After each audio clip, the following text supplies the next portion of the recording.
Bonsoir à toutes et à tous. Merci d'être avec nous ce soir au Stade Vélodrome pour la deuxième édition du Family Business Forum. C'est un endroit ici où on sait ce que le collectif, le leadership, la notion de courage et de challenge transpire dans chaque recoin. Ce soir, nous allons laisser place à la Family Business Nation parce qu'il n'y a pas que la Startup Nation et c'est un thème qui va nous tenir tout au long de la soirée.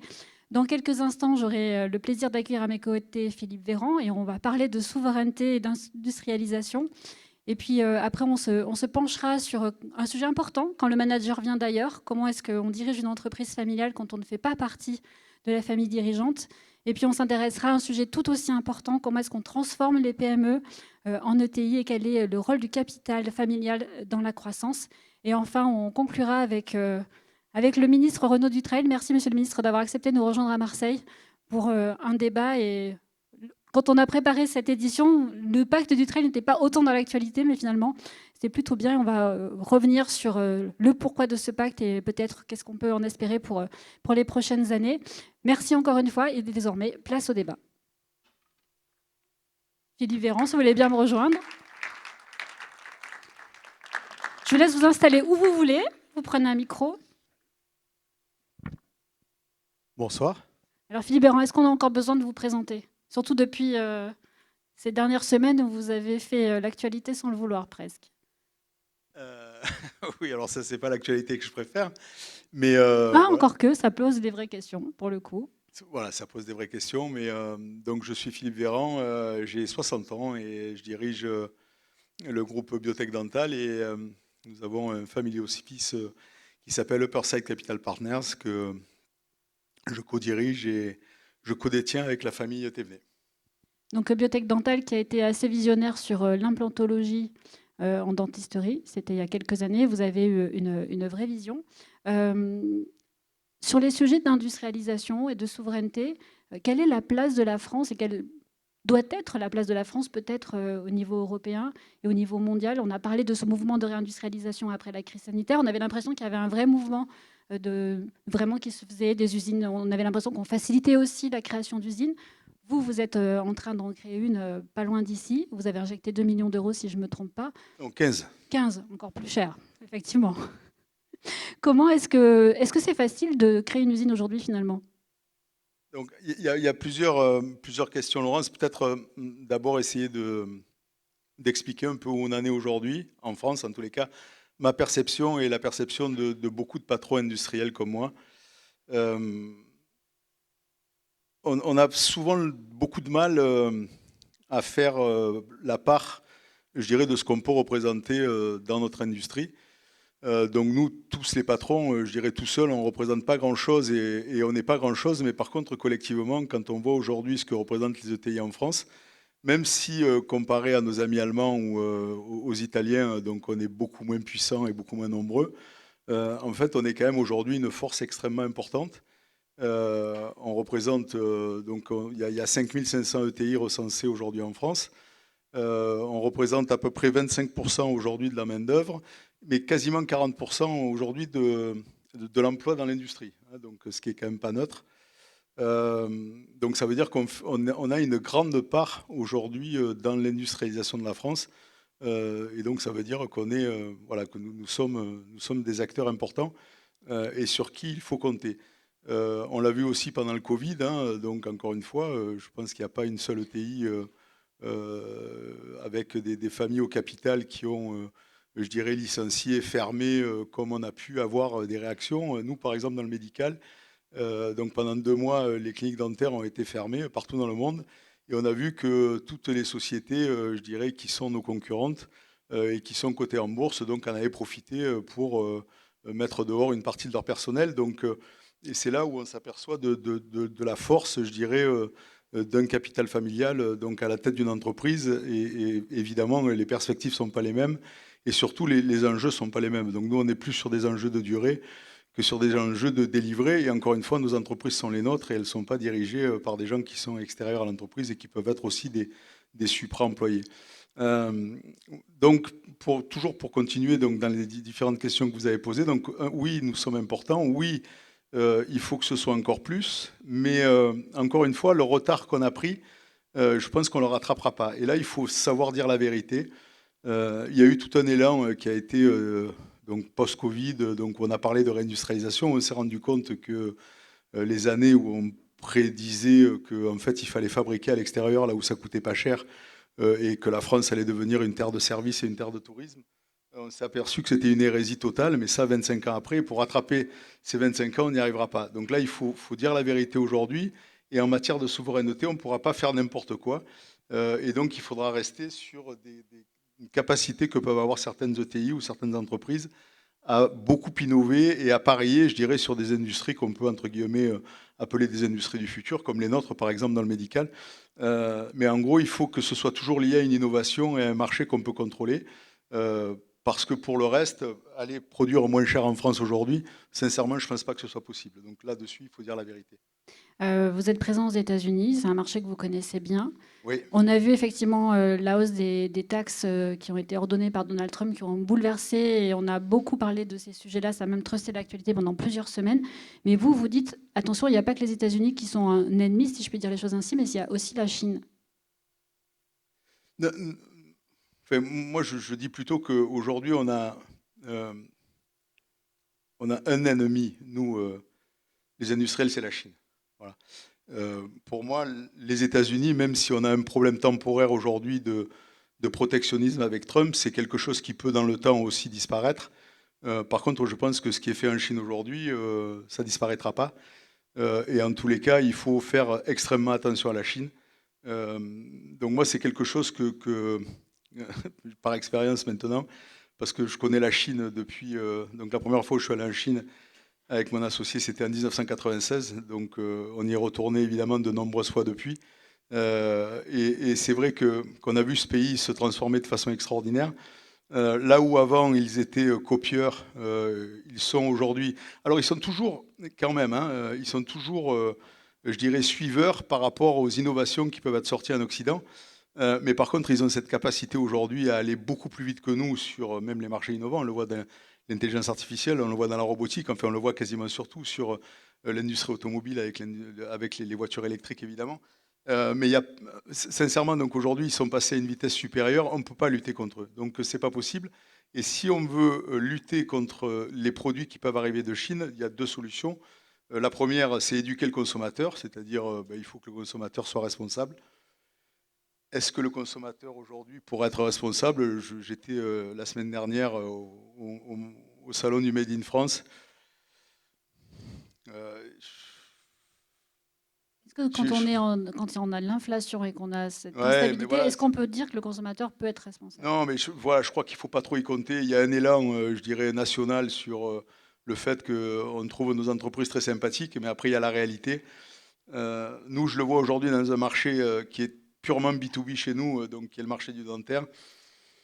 Je prends un exemple très simple, c'est les prothèses dentaires. Depuis le RAC 0, donc quand on a plafonné chez les dentistes donc le prix de remboursement de certaines couronnes dentaires, euh, ben forcément, même si la marge peut paraître encore conséquente par le dentiste, si aujourd'hui ils avaient l'habitude d'acheter une prothèse, je prends un exemple, 150 euros, qu'il leur est aujourd'hui remboursé 510 euros et plafonné à 510 euros, ben celui qui peut l'acheter 50 euros, ben il fait 100 euros de marge. S'il fait 1000 prothèses dans l'année, donc ça fait quand même une différence de marge qui est quand même considérable. Et je ne vois pas comment on peut taxer dans ce cadre-là, même un dentiste qui n'a pas une logique de pouvoir d'achat, simplement un bon gestionnaire. Je veux dire, s'il n'y a rien qui change et que le produit est aussi bon que celui qui est fabriqué en France, je vois pourquoi il n'irait pas l'acheter en Chine. Donc c'est un argument pour moi qui ne peut pas fonctionner.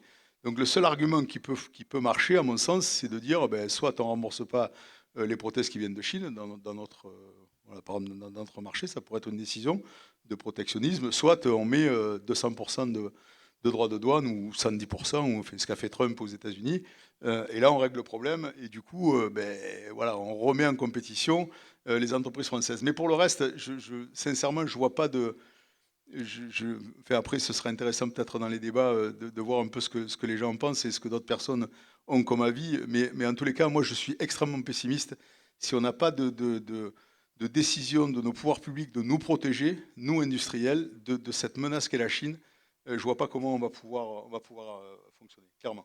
Il y a eu des dispositifs, en tout cas, il y a eu la French Tech, et puis après, il y a eu la French Fab aussi, pour essayer justement de porter l'industrie. Est-ce que ça, ce sont j'allais dire des dispositifs, est-ce que c'est de la cosmétique, si vraiment je vais au bout, ou est-ce que finalement, c'est quand même quelque chose qui arrive à fédérer et peut-être apporter aussi l'image de l'industrie à l'intérieur, à Non, moi, l'étranger, je crois que, à l'international? je crois que c'est forcément une bonne idée, aussi bien French Tech que French Fab, puisque c'est et nous, French Care aussi, hein, donc chez Biotech, on a tous les drapeaux, enfin toutes les couleurs des coques, euh, mais, mais au final, c'est pas ce qui...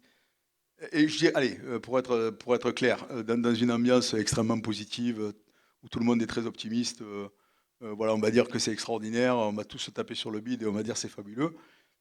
Si on prend un peu de recul et aujourd'hui, quand on est un peu dans le dur, euh, sincèrement, à quoi ça sert? Je serais, enfin, moi, personnellement, je ne peux pas vous dire à quoi ça sert. Hein, donc, pas vous dire que c'est un outil extraordinaire. C'est pas pour ça qu'on a plus de financement.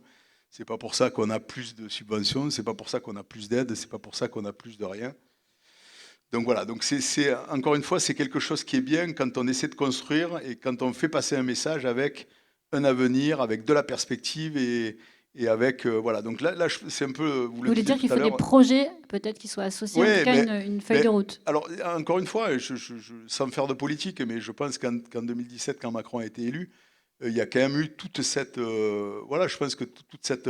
Alors, c'est vrai que c'était beaucoup la Startup Nation, mais tout le monde en a profité. Tout le monde a profité de cet élan de positivisme, et avec, je dirais, une perspective, en tous les cas, qui était un peu plus éclairée que celle qui est aujourd'hui et qui est complètement bouchée. Donc, pour nos entrepreneurs, on en parlait tout à l'heure avec Renaud.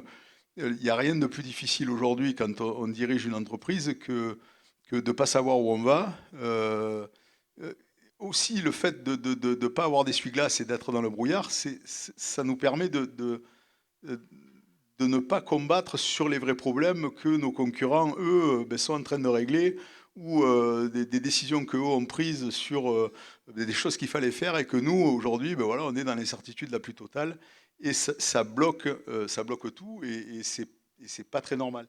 Donc il faut enfin, je dirais, cette incertitude politique aujourd'hui, il faut qu'elle se traduise par quelque chose de clair, voilà, encore une fois, et savoir à quelle sauce on sera mangé, c'est toujours mieux que de ne pas savoir si on sera mangé ou pas mangé, quoi. Donc voilà, il faut qu'on ait de nouveau une perspective et qu'elle soit favorable, évidemment. Alors, l'instabilité politique, a priori, ça ne devrait pas se résoudre tout de suite. Euh, Qu'est-ce qu'il faudrait pour vous? Ce serait quoi les deux, trois mesures principales qu'il faudrait prendre pour justement sortir les chefs d'entreprise de cette incertitude et leur donner en fait envie de continuer des projets, de relancer ce qu'ils ont mis sur pause? C'est des leviers législatifs? Est-ce que c'est peut-être faciliter la construction d'usines ou la délivration de permis? Restons sur les ETI, sur les grandes, enfin, je dirais ce qui aujourd'hui peut poser des problèmes pour des ETI à se développer en France, c'est toujours les mêmes. Donc la première, ça va être la construction d'usines ou les extensions d'usines. Donc il faut forcément qu'on ait une possibilité de pouvoir trouver du foncier ou d'avoir accès à un foncier existant. Mais encore une fois, sans les normes qui sont voilà, surabondantes et qui vont bloquer les permis de construire sur des études de sol, sur des études de faune, de flore, de tout ce que vous voulez. Donc ça, c'est quand même le quotidien un peu des industriels qui veulent effectivement étendre leur activité en France ou encore une fois s'y implanter. Donc là-dessus, il faut qu'on soit beaucoup plus rapide moi, je crois alors après, il y a des statistiques, je ne sais pas si elles sont vraies ou pas vraies, mais en gros, là où il faut 2 ans chez nous, il faut 1 an chez les autres. Ou si là, il faut 1 an chez nous, il faut 6 mois chez les autres. Bon, enfin, en gros, on est 2 fois plus lent que nos voisins chez qui s'implanter, chez qui on peut s'implanter. Euh, donc le foncier, très important. Le deuxième problème, à mon sens, c'est qu'il faut qu'on règle, quoi qu'il en soit, les problématiques de taxes sur les entreprises. Donc on ne peut pas continuer comme ça à venir taxer tout ce qu'on peut taxer dans l'entreprise. Nous, et puis évidemment nos salariés. Donc là-dessus, il faut que je dirais que ce qui reste à nos salariés sur le bulletin de paye, il faut qu'on relève absolument tout ça. Donc ça veut dire ben, remettre en cause notre système social, ça veut dire remettre en cause notre système de retraite. Donc sur des critères aujourd'hui qui peuvent plus, enfin, de toute façon mathématiquement qu'on ne peut pas tenir Donc il faut absolument changer. Donc ça, ce seraient les mesures, je dirais, les plus rapides à prendre pour redonner un peu de souffle. Le troisième volet, c'est quand même aussi l'accès au financement et l'accès peut-être aussi donc, à l'ouverture du capital, je dirais de façon un peu plus facile et un peu plus concertée. Alors sur les ETI, c'est peut-être pas là où on a le plus de problèmes, parce que les ETI qui veulent ouvrir leur capital, donc c'est des choses qu'on arrive plus facilement à faire que pour des entreprises qui sont en train de basculer, je dirais, d'une taille de grosses PME à ETI. Mais il faut là aussi qu'on trouve des vecteurs ou des fonds d'investissement qui soient, je dirais, un peu plus réglés à venir participer de façon minoritaire, je dirais, au développement de ces entreprises. Moi, aujourd'hui, si je regarde le capital développement que je trouve plus chez les fonds d'investissement aujourd'hui, que je vois, et c'est dommage, dans le temps, on appelait ça du capital développement. Aujourd'hui, on est quand même beaucoup plus sur des fonds d'investissement qui sont sur des projets ben voilà, d'intégrer de l'idée, de mettre des managers, je dirais, en lieu et place, donc des gens qui sont dans l'entreprise. Donc on est plus sur des vertus, je dirais, de fonds de private equity majoritaires que ben, ce fameux capital développement qui aidait beaucoup les entrepreneurs justement à se développer et à mixer, je dirais, ben, ce capital développement minoritaire avec un levier bancaire important. Voilà, peut-être revenir à des choses sur lesquelles ben, nous on a grandi. Nous on est une ETI de première génération, hein, ce qu'on a construit avec mon associé. On l'a fait sur une première génération et on l'a fait exclusivement, je dirais aujourd'hui, grâce à du capital développement et à des banquiers, hein, clairement. Donc puisqu'on n'avait pas d'argent, donc tout ce qu'on a créé, on l'a fait avec le levier et avec le CapDev. Ce que je disais en début de discussion, c'était que vous aviez fait l'actualité presque malgré vous ces derniers jours, parce que quand on vous a interrogé sur la taxe Zuckman, vous avez dit mais si c'est ça, je m'en vais. Vous pensez vraiment que s'il y avait une taxation plus forte sur les entreprises, il y aurait un mouvement de départ d'ETI ou pas d'ailleurs Alors de la moi, France? encore une fois, parce qu'après c'est toujours le même problème avec les journalistes, donc ils prennent qu'un petit bout de ce qu'on raconte, mais en gros moi je dirais ma réponse, elle était simple, c'est dire Zuckman aujourd'hui sur l'évaluation de notre patrimoine, et donc bon, mais comme on a fait un pacte du trait il n'y a pas longtemps, notre patrimoine on l'a évalué, donc on a du mal aujourd'hui à dire que ça vaut moins que ce qu'on a évalué. Donc en gros on a une valeur, mais cette valeur, encore une fois, cette valeur elle n'est pas liquide. Donc moi, ce que j'ai dit aujourd'hui, c'est simple. S'il faut qu'on paye 12 millions d'euros et ça tous les ans pendant X années, ben, c'est quelque chose qu'on ne pourra pas faire. Donc, et moi, j'ai dit, ben, j'ai 60 ans. Ce que j'ai fait aujourd'hui, ben, voilà, j'ai mis longtemps à le faire. Ben, voilà, autant vendre et aller profiter de ma retraite ailleurs. Si mon pays pour lequel je me suis battu et pour lequel, encore une fois, enfin, nous, on a créé le développement de notre entreprise sur le Made in France, sur la valeur des produits français qu'on est allé, je dirais, montrer partout dans le monde. Ben, si c'est ça le résultat, je dirais, la conséquence, c'est de dire, ben voilà, ce que vous avez créé, ce que vous avez gagné, aujourd'hui, on va vous le prendre. Et pour, ben, voilà, autant qu'à faire, autant que je vende et que je m'en aille. Voilà, c'était ça en fait ma réaction. C'était plus une réaction, je dirais, vexatoire qu'une réaction antipatriotique comme elle a pu être jugée par un éminent député représentant d'un parti en plus en France. Mais voilà, c'était ça ma réaction. C'était pas du tout d'être antipatriote, c'était juste que je trouvais ça franchement dégueulasse et que encore une fois, participer sur la solidarité, je pense que c'est ce qu'on fait tous les jours, mais le faire encore plus, bien évidemment, mais encore une fois, sur ce que vous gagnez, mais pas forcément sur une valeur indicative comme ça, qui vous oblige, de toute façon, vu les sommes en jeu, ben, en fait, à vendre une partie de votre entreprise ou la vendre totalement. Donc voilà, c'était ça ma réaction. Et voilà, et je sais que bon nombre de patrons étaient enfin, ont partagé, puisque j'ai été largement soutenu par beaucoup de messages, je dirais, très positifs. Et après, l'autre danger là-dessus, c'est cette problématique de seuil.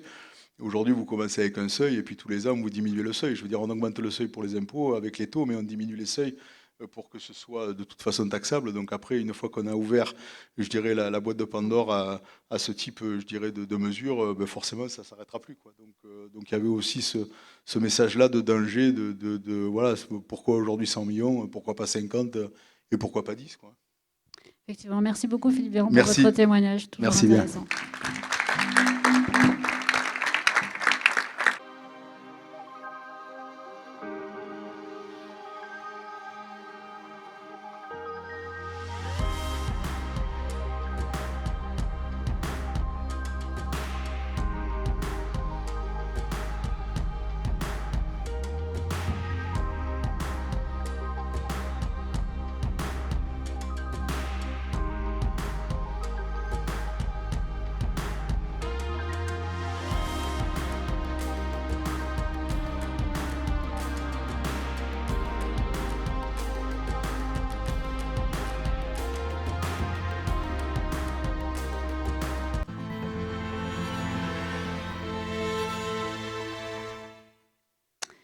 Bonsoir Pascal Bongiovanni et Bonsoir. bonsoir Antoine Lepayeur.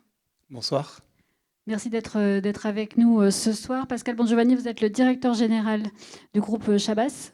Exactement, oui, Donc, implanté à Avignon. spécialisé alors, dans le transport sous température dirigée. Donc, c'est des denrées alimentaires. C'est pas ça. C'est pas ça. Nous sommes des concessionnaires de véhicules industriels. D'accord. Voilà. C'est le transport. Ça, ce sont les cousins. D'accord. Et donc, Antoine Lepilleur, vous êtes partenaire Family & Co, mais vous avez eu aussi un parcours de dirigeant, et c'est ce que vous allez nous raconter dans quelques minutes. Petite précision, de co-dirigeant. De co-dirigeant, absolument. C'est vrai, vous m'avez dit que vous teniez absolument à cette précision. Je vais essayer de m'y tenir pour les prochaines questions. Tous les deux, vous êtes arrivés à la co-direction pour vous et à la direction générale pour vous après un parcours dans l'entreprise. Est-ce que vous pourriez nous raconter comment est-ce qu'on arrive à ce poste-là? Parce que vous avez un parcours un peu semblable. Vous avez eu d'autres postes avant d'arriver à la direction, peut-être, si vous voulez commencer. J'ai connu mon épouse à l'école, comme bon nombre d'étudiants. Et puis, mon épouse a un grand-père qui, en 1964, a fondé une entreprise en progressivement, partant du négoce agricole, s'est mis à fabriquer des tunnels, puis des serres horticoles et maraîchères. Et donc, je n'étais pas du tout destiné à travailler dans l'entreprise, mais à un moment donné, cette entreprise a recherché un commercial au Mexique. Il se trouvait que j'étais moi-même commercial, que j'avais envie de vivre en Amérique latine, et donc je suis rentré dans cette entreprise. Et puis j'étais au bon endroit, au bon moment, et l'activité a plutôt prospéré. Et 6 ans plus tard, on a souhaité rentrer en France avec mon épouse, et là on m'a proposé de prendre la direction d'une business unit, et j'ai encore eu de la chance, je pense, puisque l'entreprise à nouveau s'est développée. Et cette entreprise était issue d'une croissance externe à l'origine. Et quand les dirigeants de l'époque ont réfléchi à projeter l'entreprise dans le futur, se sont posés des milliers de questions. Doit-on vendre? Doit-on transmettre? Doit-on faire rentrer un fonds majoritaire, minoritaire? Et ils ont eu l'intelligence de nous associer à cette réflexion. Et chaque fois que les étapes se franchissaient, il y avait une réaction de la génération suivante. La génération suivante se positionnait et réellement prenait le sujet tel qu'il était posé en main. Et c'est ainsi que, contribuant à ces réflexions, eh bien, de manière assez naturelle, un binôme de direction a été proposé par la génération, donc les cousins de mon épouse et moi-même, pour prendre la suite d'un dirigeant qui avait passé 40 années de sa vie, qui avait pris la direction de l'entreprise à la suite de son père à l'âge de 26 ans, qui l'avait développé de manière assez phénoménale. Il a dû multiplier par 50 ou 60 le chiffre d'affaires, accueilli un nombre de collaborateurs très important et dû démarrer avec une trentaine de personnes à l'âge de ses 26 ans et à plus de 300 personnes. Donc, une génération qui avait plus que rempli sa mission, sachant qu'elle avait pris l'entreprise à peu près 30% de capital et que 30 ans plus tard, ils avaient récupéré la totalité du capital au sein de la famille. Donc, une génération qui avait vraiment rempli sa mission. Donc, on va voir après comment est-ce que justement vous avez essayé de faire mieux.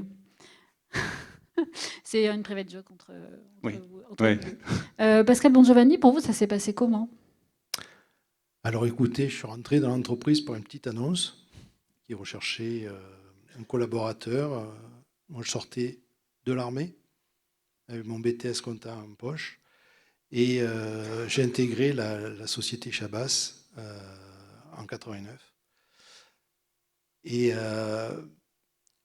ça a matché avec les dirigeants de suite. J'ai eu la confiance du fils du dirigeant. Et on était à un moment charnière de l'entreprise avec une succession de père en fils, puisque c'était la 4e génération qui arrivait. L'entreprise a été créée en 1903. Et tout naturellement, j'ai commencé à travailler avec le fils et à prendre un peu plus de responsabilités. Et rapidement, on a créé vraiment ce qui est devenu la branche poids lourd ensemble dans notre division, puisque nous représentions aussi une marque de voiture, Citroën, pour pas la citer. Et nous avons pris le parti de développer la partie camion tous les deux. Voilà, ça a démarré comme ça. Et puis progressivement, nous avons aujourd'hui nous avons 10 sites d'installation et nous faisons tous les métiers, nous sommes diversifiés, nous faisons tous les métiers liés à la vente et à l'entretien de véhicules et au carrossage. Voilà, nous sommes présents à Saint-Martin-de-Crau, Brignoles, et Cavaillon, Avignon, Nîmes, Alès, notamment. Alors tout à l'heure, quand je vous disais faire mieux, c'est parce que c'est une anecdote que vous m'avez racontée quand on a préparé cet échange. Vous pensiez faire aussi bien que la génération précédente et on vous a dit non, mais il faut faire mieux. Vous nous racontez? Oui, alors c'était... donc, le contexte, c'est que la troisième génération reçoit l'entreprise pour moitié par un pacte du Trail, et l'autre moitié, on décide de la racheter. Parce que la génération précédente fixait cet objectif-là. Et donc, pour faire ça, on a eu besoin de faire rentrer des fonds au capital de l'entreprise. Et donc, qui dit fonds dit sélection. Qui dit sélection dit roadshow. Et qui dit roadshow dit séduction. Et donc, vraiment, pour séduire les fonds, je me lance avec mon meilleur objectif imaginable. Vous inquiétez pas, à notre génération, on va faire aussi bien que la génération précédente. Et pour moi, c'était le summum. Comme je vous ai dit, ils sont partis de 30, ils sont arrivés à 100% de détention du capital. Ils faisaient, je sais pas, 2-3 millions d'euros, enfin en francs à l'époque. Ils sont arrivés à plus de 80 millions. Franchement, c'est une belle performance. Déjà, la barre assez haute. Et le dirigeant de la deuxième génération me convoque et me dit « Tu recommences jamais ça. Tu ne dois pas dire que tu vas faire aussi bien. Tu dois dire que tu vas faire mieux. » Bon, l'objectif était fixé. Comment est-ce qu'on arrive à se mouler, à rentrer dans une entreprise où finalement tout le monde se connaît, une entreprise familiale? C'est aussi très fort chez les salariés, puisqu'il y a souvent, chez vous en plus, c'était quand même des générations et des générations. Comment est-ce qu'on arrive à prendre sa place quand on arrive à un poste de direction? C'est difficile quand on arrive du sérail, j'allais dire, des autres collègues, de s'imposer aux autres collègues, premièrement. Mais il y avait quand même la confiance de la famille. Et j'étais de suite très impliqué avec eux et eux ont été impliqués avec moi. On s'est vraiment bien compris dès le départ. Et en 2010, on a perdu notre patron, donc le fils. Il est décédé brutalement. Et je me suis retrouvé temporairement à la tête de l'entreprise. Il a fallu maintenir les équipes, maintenir la confiance. Vous parliez des banquiers tout à l'heure. Il a fallu maintenir la confiance des banquiers. Nous avions 150 salariés à l'époque.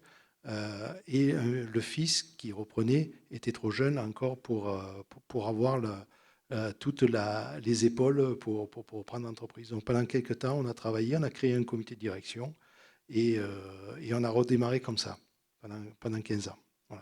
Voilà, et voilà comment on a pu travailler avec la famille qui me fait entièrement confiance. Et j'ai parfois l'impression d'en faire un petit peu partie quand même de cette famille. On est une entreprise qui est assez paternaliste, on le revendique d'être paternaliste. On aime bien nos salariés, mais on aime bien aussi nos dirigeants. Et ça se passe très bien à ce niveau-là, pour ça. Alors, il y a le fait de se faire accepter par l'équipe, par les salariés. Mais comment est-ce qu'aussi on rassure à l'extérieur quand on a une génération, comme vous l'avez décrite, qui fait tellement et qui arrive à replacer l'entreprise sur une forte croissance? Comment est-ce qu'on rassure les fournisseurs, les clients qui voient arriver finalement une codirection? Est-ce que ça, finalement, ça a été compliqué aussi d'expliquer, de faire accepter, ou ça s'est plutôt bien passé parce que vous avez su l'anticiper? Déjà, il a fallu convaincre la génération précédente que diriger à deux, c'était aussi envisageable. Qu'on pouvait Ils n'étaient pas forcément d'accord? Au début, pas trop, non. Pas tellement, même. Donc, il a fallu rassurer, il a fallu convaincre. Et puis, pour les parties prenantes, nous, le choix que l'on a fait, c'est celui de créer un conseil de surveillance dans lequel on a demandé, enfin, dans laquelle, de facto, la deuxième génération siégeait. Et puis, pour pas que ça tourne à l'échange purement familial de la deuxième génération qui challenge la troisième génération, on a demandé à des administrateurs indépendants de nous rejoindre pour que ça soit réellement professionnel et que le challenge de la deuxième vers la troisième génération soit concentré sur des thématiques professionnelles avec des professionnels de l'administration d'entreprise. Et donc les fournisseurs, les clients, ça s'est bien passé? Les clients, on était déjà en contact avec eux. Les fournisseurs, c'est quand même nous qui payons, donc à un moment donné, voilà, il faut savoir se faire respecter aussi. Le vrai sujet, ce sont les banques, les financiers. Et là, le fait d'avoir réécrit tous les statuts en disant vous inquiétez pas, il y aura systématiquement validation du conseil de surveillance pour pouvoir autoriser. On a limité les pouvoirs des deux petits jeunes, donc il n'y a pas de souci. Et donc, soyez tranquilles, tout continuera de passer par les personnes qui ont démontré tout leur succès. Vous disiez que vous aviez l'impression de faire partie de la famille. Est-ce que finalement, c'est aussi à l'extérieur, ça se ressent et on vous considère comme un membre de la famille et il y a plus ce regard un peu différent? Des fois, on m'appelle Monsieur Chabas. Comme quoi, oui, alors donc Voilà. oui. Donc oui, on m'identifie comme faisant vraiment maintenant, ça fait 37 ans que je suis dans la société, donc vraiment, aujourd'hui, j'ai vraiment identifié comme une pièce rapportée, on va dire, de la famille. Alors vous, ça, cette co-direction s'est arrêtée, mais peut-être Pascal Bongiovanni, comment est-ce que vous préparez la suite? C'est la question du moment, puisque mes collègues du CODIR, on arrive tous pas loin de la retraite, donc on réfléchit, on a mis en place des jeunes pour nous remplacer tout doucement, et puis la famille va peut-être chercher un nouveau directeur général. Qui viendrait d'ailleurs? Peut-être, oui, certainement. Comme quoi, Certainement ça pour peut amener faire un ses petit preuves. peu de sang neuf aussi. Oui. Justement, ce côté 109, c'est aussi quelque chose, un argument que vous avez pu mettre en avant quand vous êtes arrivé, même si vous faisiez partie de la famille avec votre binôme, comme vous l'appelez. Mais est-ce que finalement, ce côté 109, plus jeune, peut-être avec des idées, ça a aussi été un avantage que vous avez mis en avant? Je ne sais pas si c'est tellement l'âge qui a compté que la liberté d'envisager les sujets avec un autre point de vue. Le fait de ne pas faire partie ou de ne pas avoir grandi dans une famille et d'avoir une certaine liberté de point de vue, je pense que c'est ça qui est important et en tout cas, dans mon cas, qui a permis d'envisager ce poste de codirection. Et ça a constitué un apport indéniable pour arriver à cette situation. Donc pour vous, ça c'est peut-être nous raconter, alors pas la fin de l'histoire, mais en tout cas la suite de ce que vous avez commencé à nous raconter. Alors oui, la suite, c'est que eh bien, au sein du binôme, ça a plutôt très bien fonctionné, puisque l'entreprise a continué à se développer. Et puis, à un moment donné, au sein des branches familiales, il y a eu un positionnement ou une divergence de projection vers l'avenir. Et donc, ça nous a amené à un moment donné à proposer un schéma de reprise d'une branche par l'autre branche. Et donc, c'est ce qu'on a mis en place et ça s'est traduit par la sortie d'une branche du capital de l'entreprise. Le succès, c'est que l'entreprise est demeurée familiale et elle poursuit son activité et l'un des deux co-dirigeants est devenu un dirigeant à part entière. Et l'entreprise, de ce que je perçois en tout cas, a de belles réussites actuellement. Donc C'est un exemple qui a fait ses preuves. En tout cas, ça a été une phase d'accession de la troisième génération à la direction de l'entreprise par un moyen un petit peu singulier peut-être, et aujourd'hui peut-être un petit peu plus traditionnel, et qui en tout cas a permis d'assurer cette transition qu'on peut qualifier aujourd'hui de réussie. Une question pour tous les deux. Quels seraient les deux conseils que vous pourriez donner ou l'écueil à éviter quand on fait appel à un dirigeant qui ne vient pas de la famille? Oui, alors ce dirigeant qui ne viendrait pas de la famille, je pense qu'il est important qu'il intègre le processus par lequel passe le dirigeant qui décide de lui remettre les clés. C'est un vrai travail sur soi, c'est une vraie démarche volontaire. Et donc, si le dirigeant qui vient s'asseoir dans le fauteuil de son prédécesseur, qui bien souvent reste l'actionnaire, lui ou sa famille, et s'il n'intègre pas cette dimension, ce chemin que le dirigeant a dû parcourir, il est fort probable que tôt ou tard, il y ait quelques couacs. Et donc, la recommandation serait de vraiment intégrer la dimension familiale de l'entreprise, les caractéristiques propres à cette famille, et donc d'alimenter la famille actionnaire de tout ce qu'il peut alimenter. Vous avez dit tout à l'heure, il y a aussi ce côté peut-être liberté, apporter du sang neuf, qui peut être quelque chose qui peut être valorisé aussi. Oui, bien sûr. Et bien souvent, c'est pour ça qu'on va chercher quelqu'un qui ne fait pas partie de la famille. Néanmoins, puisque votre question portait sur le conseil aux dirigeants qui arrivent dans une entreprise familiale, il est essentiel de prendre en compte la caractéristique et la volonté de l'actionnaire familial pour le nourrir, pour faire réellement équipe. Si je devais oser une comparaison, on peut avoir le meilleur interprète, musicien possible, mais s'il ne met pas du cœur dans la partition, ça reste un technicien et il ne va pas du tout faire vibrer. Jolie comparaison. Pascal Bongiovanni. Je crois que vous avez tout à fait raison. Je dis souvent que dans notre entreprise, les murs transpirent l'histoire. Il faut absolument se mettre dans cette histoire-là pour pouvoir la comprendre et pour pouvoir l'alimenter, comme vous dites. Et c'est vrai que le 109 va peut-être corriger, apporter, développer certaines choses, mais il faut partir de ses racines parce que c'est la volonté des familles avec lesquelles nous travaillons. Et c'est une chance de travailler avec ces gens parce qu'ils ont tellement vécu cette entreprise. Nous, ça fait 25 ans aujourd'hui que ça existe. Et on ne peut pas avec un nouveau dirigeant tout balayer. Il y a aussi une part de passé à amener, à moderniser. Dans l'automobile, on est en pleine quand même révolution. Donc il faut accompagner cette révolution, mais il ne faut pas oublier les fondamentaux de la famille.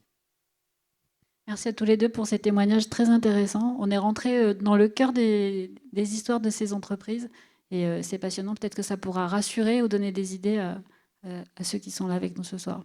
Merci beaucoup Antoine Lepilleur et Pascal Bongiovanni.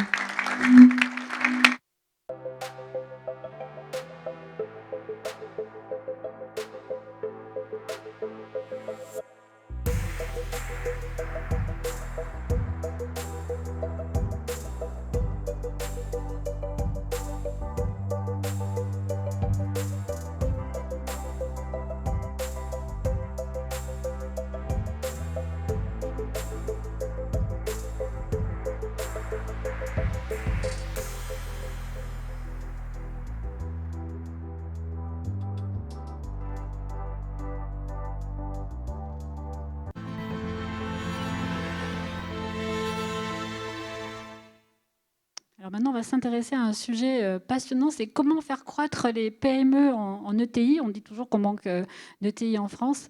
Et quel est le rôle du capital familial dans ces... Sans doute, on a toute croissance, on a un petit peu vu depuis tout à l'heure que c'en était un. Pour parler de ce sujet, merci Émilie de Lombarès de nous avoir rejoints. Vous êtes la présidente du directoire d'Honnête, une entreprise familiale marseillaise bien connue. Et vous êtes entouré de Théophane Courreau, vous êtes président de Fatec Group. Bonjour, bonsoir. Et Johan Le Guérinel, vous êtes directeur d'agence CIC Banque Privée Marseille, donc vous êtes le banquier, celui à qui on va... Vous avez vu, on en a beaucoup parlé aussi depuis tout à l'heure. Vous avez écouté, j'espère surtout. Alors, Émilie de Lombarès, on aurait presque pu vous recevoir dans la table ronde précédente, parce que Honnête n'a pas toujours eu un capital 100% familial. Oui, tout à fait, c'est vrai. Il y a beaucoup de choses qui me parlaient dans les interventions précédentes. Effectivement, notre groupe a 160 ans.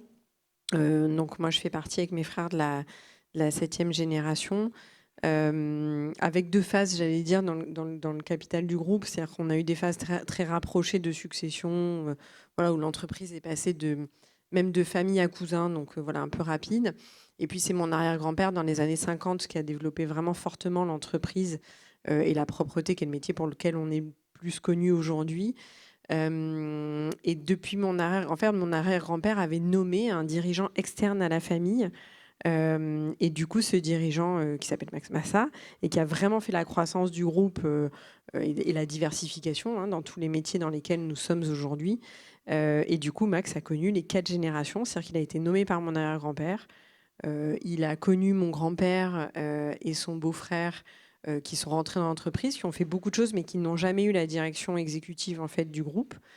Il a connu donc ma mère, qui l'a accompagnée dans sa formation, voilà, et elle-même avait développé beaucoup de services, de méthodes, de process, bref, dans l'entreprise, la RSE. Bref, elle a vraiment apporté des choses très structurantes pour l'entreprise. Et c'est lui qui, en 2008, m'a demandé de rentrer dans l'entreprise, puisque on a eu, comme on vient de l'évoquer, une branche familiale qui a voulu sortir en 2007. Et du coup, nous, on a opéré un LBO pour reprendre la majorité et garder l'entreprise familiale à ce moment-là. Et donc, effectivement, on a eu un dirigeant externe qui a vraiment fait toute cette phase de développement du groupe avec la famille à côté et qui a apporté sa vision, ses valeurs et voilà, et certains sujets.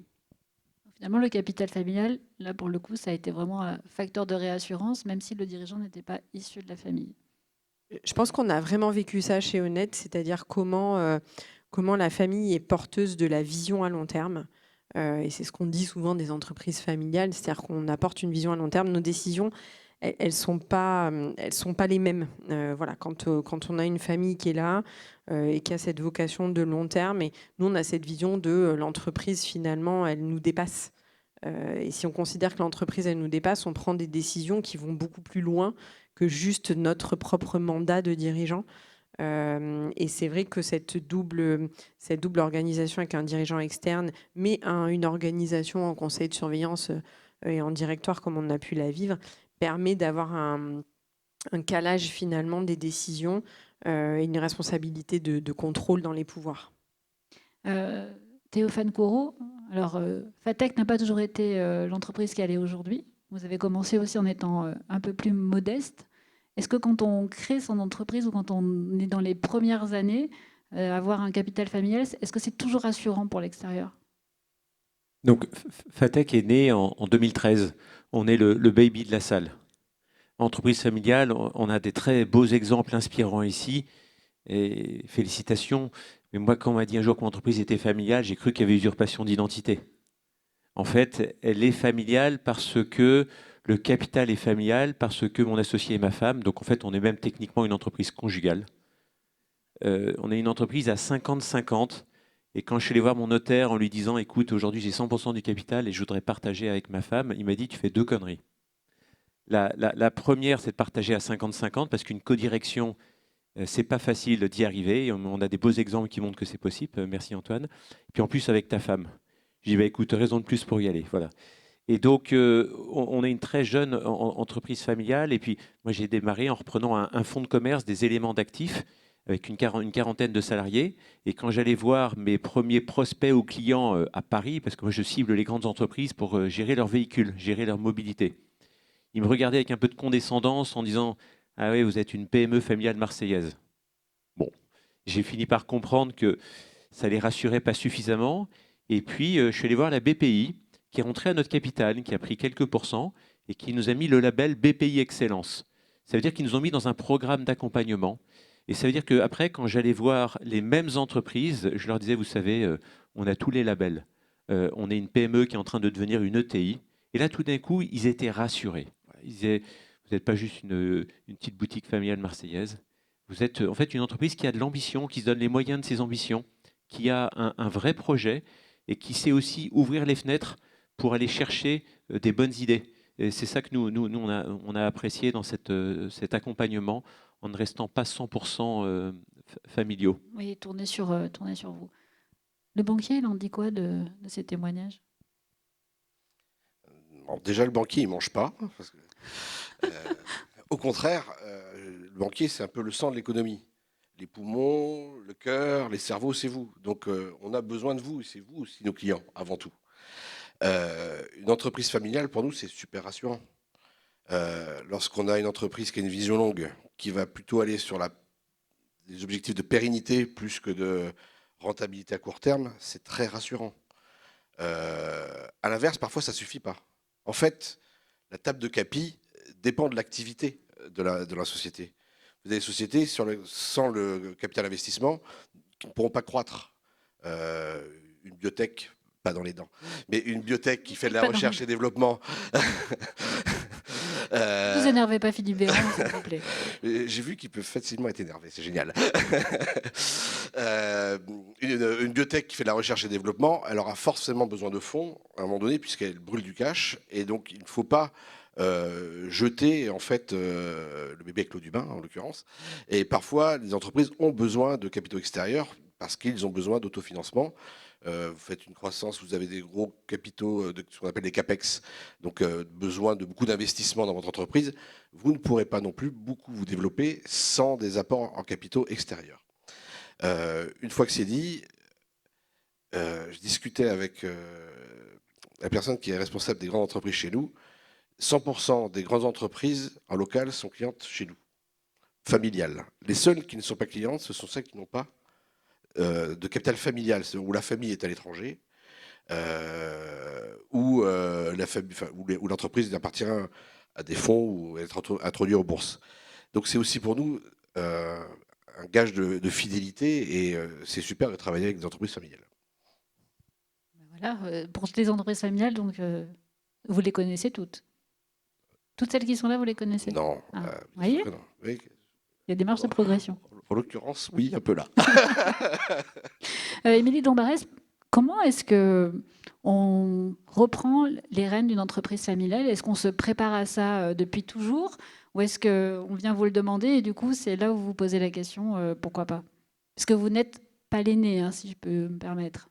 Oui, non, moi j'ai 2 frères. J'ai un frère qui est plus... Alors, il est médecin, donc c'était... Tout de suite, c'était oui. Ça un peu réduit plus les chances. facile. Mais non, en fait, oui, effectivement, il y a plusieurs sujets. Il y a un sujet déjà de comment on présente l'entreprise familiale à nos enfants. Pour moi, l'entreprise familiale, très honnêtement, c'était surtout des discussions ou des débats, voire des problèmes familiaux. Donc concrètement, quand on voit qu'il y a plusieurs branches familiales, qu'il y a des cousins, on vit ça aussi beaucoup quand même comme quelque chose de problématique.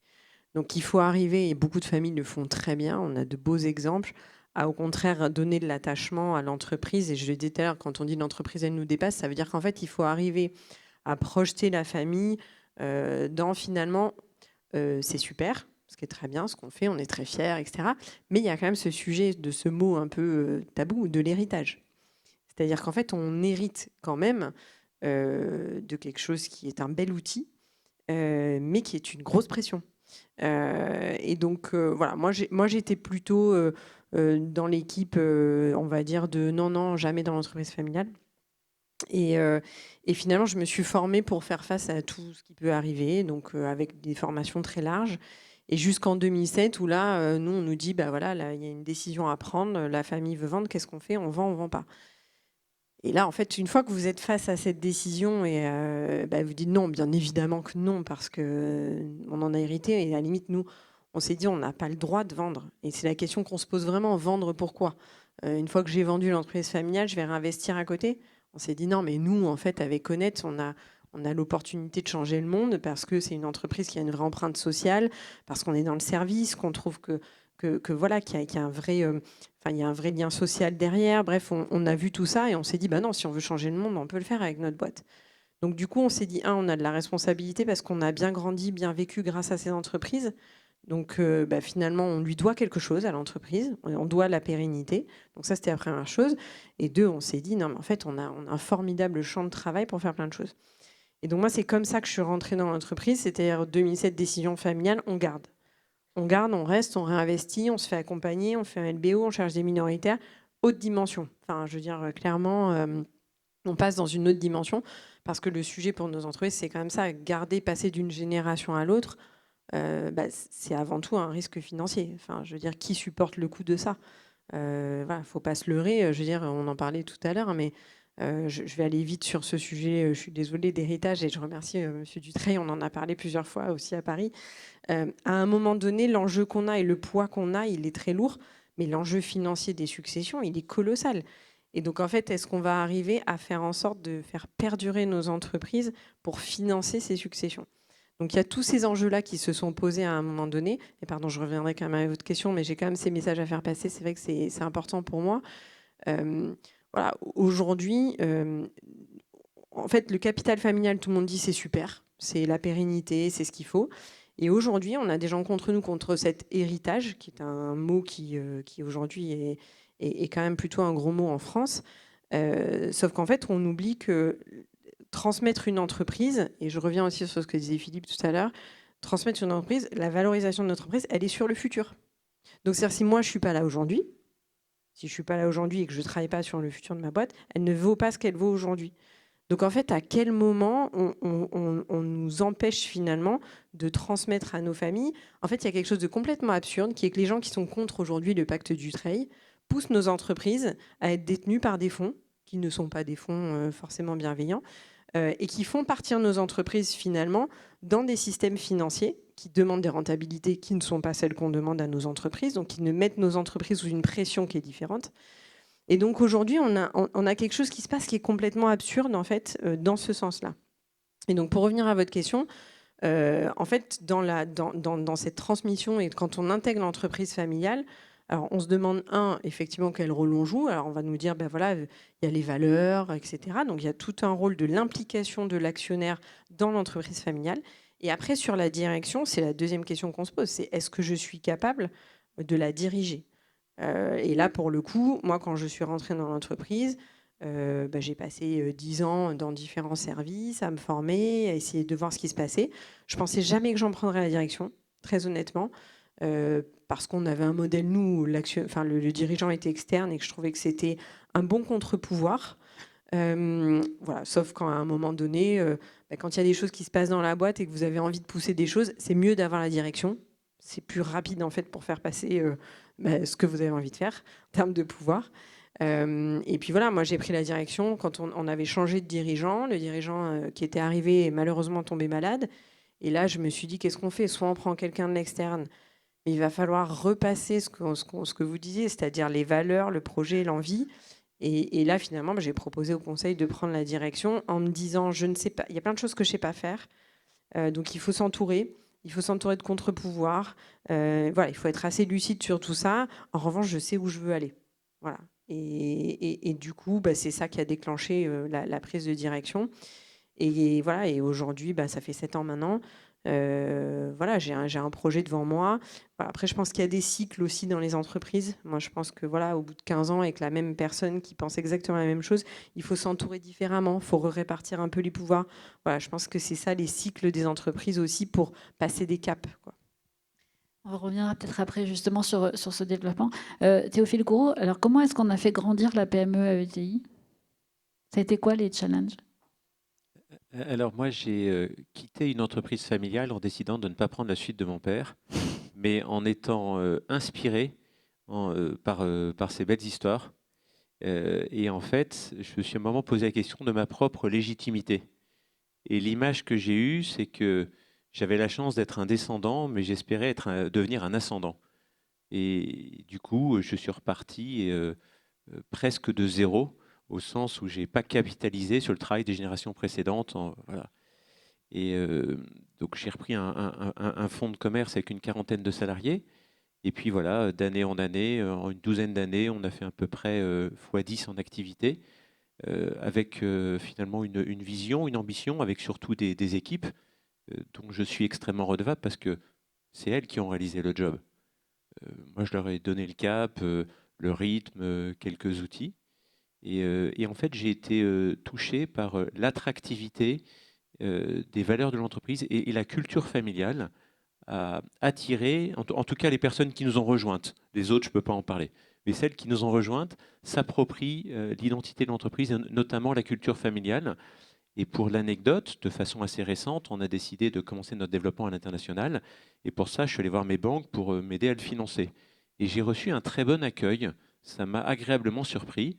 Et mes banques m'ont dit, mais tu sais, nous, on préfère en fait accompagner des entreprises familiales parce que quand on observe les ratios, finalement, les ratios sont bons. C'est-à-dire qu'un entrepreneur familial se comporte comme un gestionnaire pour le compte de générations futures. Et on va essayer de raisonner sur un temps long et pas simplement sur une pression au trimestre. Nous, par exemple, on n'a pas besoin de verser de dividendes parce qu'on n'a pas de dette, on n'a pas de besoin. Et donc, on peut réinvestir, donc prendre du risque. Parce que pour assurer notre développement, on a commis beaucoup d'erreurs, mais on a eu un peu plus de réussite que d'erreurs. Et le fait d'avoir voilà, d'avoir réinvesti nos dividendes, bah, ça a financé nos erreurs. Puis dans le lot, on a eu quand même quelques réussites. Et voilà comment on s'est retrouvé à passer différentes étapes. Mais ce n'est que le début, bien sûr. Ce n'est que le début, bien sûr, c'est tout ce qu'on vous souhaite. Finalement, vous voyez être d'accord avec ce que disait Théophane Courreau. Oui, c'est rassurant d'avoir une entreprise familiale, ce que vous nous disiez un petit peu tout à l'heure. Oui, c'est très rassurant.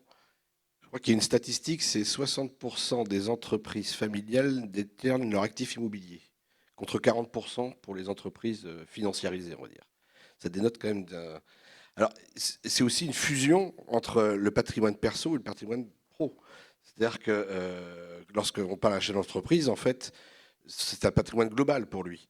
Et ça aussi, c'est très rassurant pour un banquier. Donc, non, non. Et puis, il n'y a pas la pression du dividende.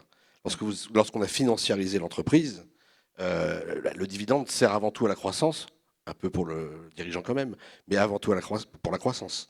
Donc, c'est très, très rassurant, bien sûr. Toutes ces, on va dire, les à côté des chiffres. Quand vous voyez des dirigeants qui peuvent se poser des questions, on voit que ça nous paraît peut-être limpide une fois qu'on regarde l'histoire avec un regard de recul, mais pour autant, quand on y est, il y a parfois des interrogations. Est-ce que vous êtes capable aussi d'accompagner quand il y a besoin d'éclaircissement, de savoir quelle voie il faut suivre, plutôt ce chemin-là plutôt qu'un autre? Oui. C'est rigolo que vous en parliez parce qu'il y a un très gros aspect psychologique. Parfois, on a des enfants qui viennent nous voir en disant « Mon père veut que je reprenne la boîte, mais je ne veux pas. Je ne veux pas parce qu'il rentrait à minuit tous les soirs, il se fâchait avec C'est ma un peu ce mère. qu'Émilie de Lombarès a raconté. Et j'ai pas envie. On a même, au sein du CIC, on offre à certains de nos clients un parcours, ça dure une semaine, ils partent à Audencia, à Nantes, où on travaille sur l'aspect financier, juridique et psychologique. Et c'est très très important, on ne s'en rend pas compte, mais je pense que, je vais parler à la place d'Émilie, mais lorsqu'elle rentrait le soir, elle ne voyait pas souvent ses parents et elle n'a pas forcément envie de revivre la même chose. Et ça arrive très très souvent. Et cet aspect psychologique est à travailler très en amont, vraiment très en amont. Et c'est pas parce que quelqu'un a la capacité de prendre l'entreprise qu'il a envie de la prendre. Et inversement, vous avez des enfants qui n'ont pas forcément la capacité et qui ont envie de la prendre. Et ça se travaille. Ça se travaille en amont et au sein de l'entreprise également. Et vous en avez tous parlé, il y a deux sujets en fait. Il y a la finance et la gouvernance. Je ne sais plus quelle entreprise avait mis en place un conseil de surveillance. L'autre entreprise avait mis un conseil d'administration à CODIR. Certains utilisent des family office aussi au sein de la famille pour réguler tous les aspects privés et entreprises au sein de la famille. Donc oui, c'est très important cet aspect psychologique. Est-ce qu'on dit souvent qu'une transmission, il faut à peu près 10 ans pour bien la préparer? Est-ce qu'un passage de relais, c'est aussi longtemps? Alors, il fallait 6 ans pour un pack du trail, peut-être 2 de plus l'année prochaine. Ouais, il faut 10 ans. Ouais. Il faut 10 ans. Il faut 10 ans parce que, alors déjà, il y a l'aspect financier. C'est rare que l'intégralité, alors on parle de PME, de TI, je ne parle pas de très petites entreprises. C'est rare que l'intégralité du patrimoine est donnée. Il y a toujours un aspect financier derrière parce que vous avez une souche de la famille qui va financiariser. Et on ne peut pas financiariser d'un coup 100% du capital. On est obligé d'y aller en plusieurs fois, en fait. Donc, forcément, on sera sur, on va dire, au moins 2 cycles de 5 ans d'un point de vue financier. Et ensuite, il y a tout ce qui est préparation. Lorsque vous allez reprendre une entreprise familiale, c'est rare que vous venez du jour au lendemain directeur général, sauf cas extrême, mais vous allez passer d'abord par différentes étapes. Et ces étapes-là, je pense, sont nécessaires, ne serait-ce que pour être légitime au sein de l'entreprise. C'est ce qu'on a un petit peu entendu tout à l'heure. Émilie de Lombarès, tout à l'heure, on entendait Antoine Le Billeur qui nous disait il faut faire mieux que la génération précédente. Est-ce que c'est aussi quelque chose que vous vous êtes mis en tête ou qu'on vous a dit? Alors moi, non, j'avoue que en fait, je me suis pas dit mieux. On a un tel objectif déjà d'arriver à maintenir, encore une fois, le capital familial, parce que je rebondis sur ce que tu disais, sur le fait de dire on ne prend pas de dividendes. Ce qu'on te disait à un moment donné, on réinvestit tout. En fait, c'est bien, sauf qu'à un moment donné, on trouve une espèce de distorsion entre l'entreprise, c'est-à-dire que moi, je fais grandir mon entreprise, etc. Parfois, je le dis à mes équipes, hein, j'ai rendez-vous compte que moi, je n'ai pas intérêt à ce que l'entreprise grandisse. Parce qu'en fait, plus je grandis, moins je pourrais la transmettre. Donc, en fait, il y a un truc qui est complètement fou et illogique. Mais donc, en fait, on ne sort pas de dividendes, on est dans ce cycle-là, etc. Donc, je ne sais plus quelle était votre question, pardon, je suis partie un peu loin. Si vous faisiez, vous étiez dit oui. de faire aussi bien, en fait, mieux non, que la présidente. du coup, moi, mon objectif, c'est vraiment la pérennité de l'entreprise. Donc, mieux, pas bien. En fait, j'ai envie de dire, le tout, c'est que l'entreprise, elle soit toujours capable de générer du résultat. Et je dis pas de la croissance, parce que souvent, on dit la croissance, on fait de la croissance. La croissance, c'est très bien. Enfin, moi, faire de la croissance, je sais faire. Faire du résultat, c'est autre chose. Et moi, je le vois sur certains de mes concurrents. Faire de la croissance, surtout dans les boîtes de service, c'est hyper facile. Hein. Je veux dire, vous coupez toutes les structures. Moi, en 6 mois, j'ai doublé mon EBITDA. Hein, j'ai pas de problème. Et c'est souvent ce qui se passe dans les boîtes de service. C'est-à-dire qu'en fait, c'est des trucs, c'est le danger, j'allais dire même pour nos entreprises de service, c'est qu'en fait, elles ne soient plus gérées par des entreprises familiales. Parce que derrière, c'est que de l'humain, c'est 100% de l'humain. Il y a très peu d'actifs, très peu de choses que vous pouvez financiariser du jour au lendemain pour vous aider à payer des trucs, quoi. Donc en fait, dans nos modèles d'entreprise, le sujet, c'est la pérennité du résultat. Donc moi, mon ambition, c'est que l'entreprise soit toujours là demain, qu'on ait toujours du résultat, que les équipes, elles se disent je veux bosser chez Honnête. En fait, nous, notre ambition, c'est que les gens se bassent à tous les niveaux, nos ouvriers, nos équipes intermédiaires, qu'on soit mieux chez Honnête. Je vous parlais d'impact social, moi, c'est vraiment ça l'ambition. Donc, en fait, je pense que chaque génération amène aussi son sujet, sa trajectoire. Mon arrière-grand-père, il a beaucoup œuvré sur la formation. C'était déjà un impact important. Maman, elle avait vraiment travaillé aussi tout l'aspect responsabilité de l'entreprise, ancrage fort, éthique, voilà, qui étaient des piliers importants. Et moi, il faut que j'amène aussi un peu plus loin ma vision de l'éthique des affaires, du résultat, une vision économique et financière, parce qu'on a une taille d'entreprise aujourd'hui qui fait qu'aujourd'hui, voilà, ces sujets dividendes, etc., les grands équilibres, en fait, il faut les repenser. Et puis la digitalisation, qui est un enjeu majeur, bien évidemment. Aujourd'hui, moi, le digital, quand je regarde aujourd'hui les coûts du digital par rapport à nos business models justement d'entreprise de services, c'est colossal. Donc en fait, je pense que chaque génération a des sujets différents aussi. Donc voilà, moi, mon job, je me dis déjà, si l'entreprise, elle continue voilà, son moteur de résultat, de croissance, bien sûr, parce que la croissance, c'est l'aventure dans laquelle vous êtes. Et l'entreprise, c'est un organisme vivant. S'il n'avance pas et s'il n'y a pas d'aventure, en fait, au bout d'un moment, il va mourir. Donc, en fait, voilà, moi, mon moteur, c'est plutôt ça. Et vous, c'est quoi votre moteur? C'est une bonne question. Il y a plusieurs moteurs, il y a plusieurs phases. Moi, mon premier moteur, je voulais partager, c'est je me posais la question de ma propre valeur sortie de l'entreprise familiale. Moi, j'ai travaillé 12 ans avec mon papa dans une entreprise familiale. J'ai été présenté comme la continuité. J'ai été son seul fils, il est 100% du capital, donc il y avait un raccourci assez naturel. Et donc, en quittant symboliquement, enfin réellement mon père, c'était effectivement pour entreprendre à ma façon et voilà, on assumait les conséquences. Je rejoindrai Émilie sur la création en valeur. Quel sens on met? Parce que les chiffres sont, notamment la top line, c'est rassurant, mais ce n'est pas une finalité, ce n'est pas suffisant. Nous, on a besoin de créer du résultat pour investir, c'est notre oxygène, et pour enfin avoir un impact. En fait, on rêve tous d'être attractifs, de rendre nos salariés heureux, d'avoir un impact positif sur notre territoire et de pouvoir davantage investir pour la planète. Mais ça, c'est ce qu'on peut faire une fois qu'on a créé de la valeur. Parce que si on n'a pas créé de valeur, malheureusement, on a un faible impact positif. Donc moi, aujourd'hui, mon rêve, c'est d'avoir plus de moyens pour avoir plus d'impact positif. Et c'est ça qui, durablement, va rendre notre territoire plus vivable. Nous, on est basé sur le territoire de Marseille. C'est un hasard. Moi, je suis un Marseillais d'adoption. L'entreprise était là, je suis arrivé ici. Je me considère comme Marseillais au sens où j'ai choisi d'habiter ici. Et donc, je cherche à avoir un impact positif ici. Et l'entreprise est le véhicule, le moyen qui m'est confié pour avoir un impact positif sur mon territoire. Voilà. Peut-être un dernier mot, Monsieur Yoann Le Guérinel, je vais dire Monsieur le banquier, mais Yoann Le Guérinel. Un conseil peut-être pour les entreprises qui hésiteraient à tout dire à leur banquier. Il faut tout dire à son banquier d'ailleurs. Jamais de la vie. Je pense que plus on est transparent, plus on a envie de faire le dossier. Mais vraiment. J'ai plein de cas dans ma tête où je voyais le dossier, je disais, il va être compliqué, mais pour le passer, il faut que je sache tout. Et quand je sais tout... Vous êtes capable de sortir un peu du schéma?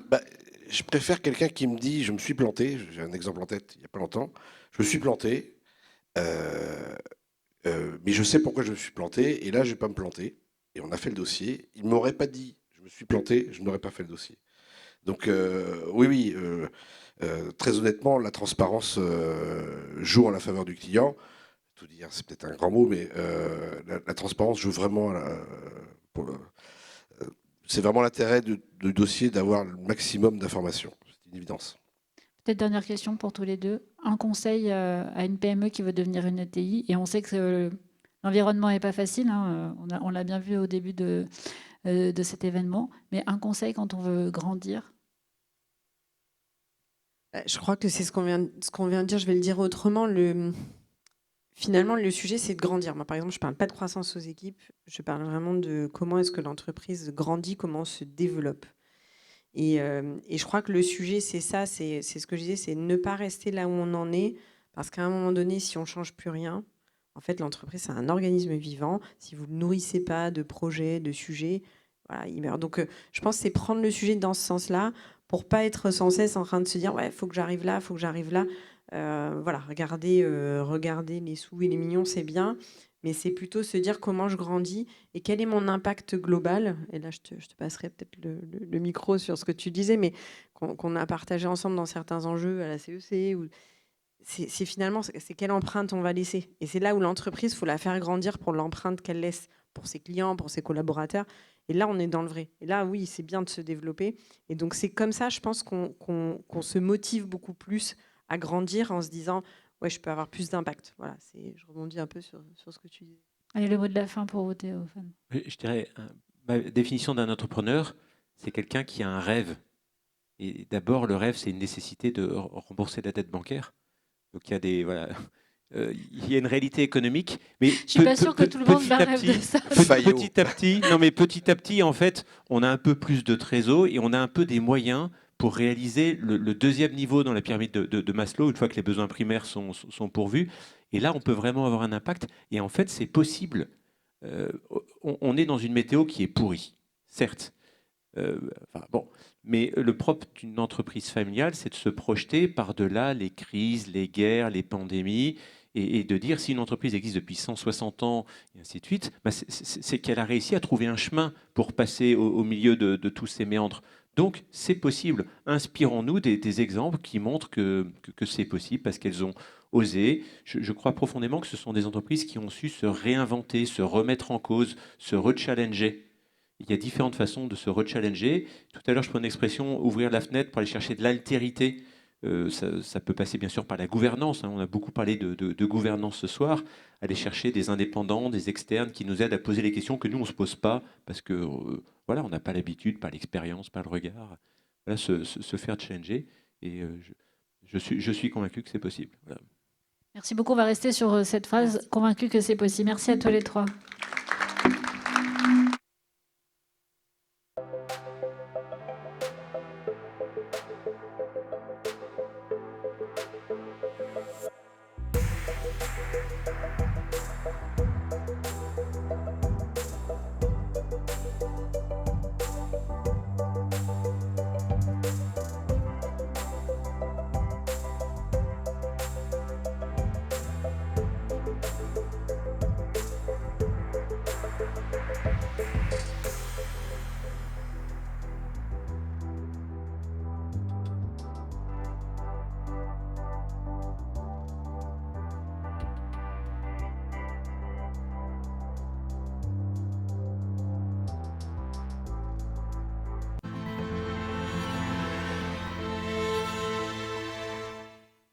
Bonsoir, Monsieur le Ministre. Bonsoir, Renaud Dutreil. Bonsoir. Merci d'être avec nous. Vous avez été un peu le fil rouge tout au long de la soirée. Vous avez vu que le pacte Dutreil a été évoqué plusieurs fois et on est là pour en parler. Alors, quand on a commencé à travailler sur cet événement, le pacte Dutreil n'était pas autant dans l'actualité que ces derniers jours. Mais ça va nous donner justement l'occasion de peut-être de revenir déjà sur la genèse. Qu'est-ce qui a fait que vous avez créé ce pacte Dutreil il y a un peu plus de 25 ans? Alors d'abord, merci de m'inviter. Moi, je suis un objet, hein, je ne suis pas une personne, je suis une chose posée sur le bureau des notaires. Donc, c'est une sorte de résurrection pour moi, parce que pendant 20 ans, je n'ai pas eu à parler des pactes Dutreil. Pourquoi? Parce qu'il y avait en France un consensus, gauche, droite, l'ensemble de la communauté nationale semblait comprendre qu'il fallait maintenir en France un capitalisme familial enraciné et capable de se développer. Et puis, depuis 3-4 ans, c'est le monde à l'envers. Et effectivement, comme vous l'avez dit, il y a une contestation de ces pactes et de tout ce que ça implique. C'est-à-dire le type d'entreprise que nous avons développé en France est aujourd'hui très challengé par une partie de la classe politique. Donc, pourquoi est-ce que j'ai fait ça à l'époque? Parce que on avait déjà ce problème démographique. Déjà, une bonne partie des entrepreneurs commençaient à préparer leur retraite. Et surtout, on était en train de perdre énormément d'ETI depuis les années 80, où la fiscalité sur la transmission, sur l'héritage, avait été considérablement alourdie. Et alors que nos voisins, les Allemands avec le Mittelstand, les Italiens, les Suédois, voyaient le nombre d'ETI familiales augmenter, nous avions une évolution exactement inverse et nous assistions à une sorte de déménagement vers l'étranger du capital de nos entreprises familiales. Et un certain nombre d'observateurs disaient, évidemment, il n'y a pas que l'impôt, il n'y a pas que la fiscalité, mais avec cet impôt confiscatoire de 45%, on contraignait des familles soit à distribuer énormément de dividendes, ce qui n'était pas toujours possible, soit à céder tout ou partie des titres qu'elles détenaient pour s'acquitter de cet impôt de 45%. Et c'est ce que j'ai découvert pendant 6 mois où j'ai sillonné la France. J'ai rencontré beaucoup d'entrepreneurs, et notamment d'ailleurs dans la vallée de l'Arve, en Haute-Savoie, où là, dans la même journée, j'ai vu 5 chefs d'entreprise, vous savez, dans cette industrie du coltage qui est très, très particulière à cette vallée, qui tous me disaient j'ai un acheteur japonais, j'ai un acheteur canadien, j'ai un acheteur américain, j'ai un acheteur allemand. J'avais l'impression que toute la vallée allait disparaître et se disperser à l'étranger. Et j'avais un sentiment de révolte, le sentiment que notre patrimoine était en train de disparaître pour une simple histoire fiscale. Et donc, au lieu de diminuer un petit peu la fiscalité, comme on le fait souvent en France, on joue sur une variation de plus 5, moins 5%. Je me suis dit, en fait, on va essayer de supprimer cet impôt. C'était mon but, en fait, de supprimer l'impôt. Ce n'était pas d'arriver au pacte Dutreil. J'avais vraiment le sentiment que la bonne fiscalité, c'est une fiscalité sur les flux.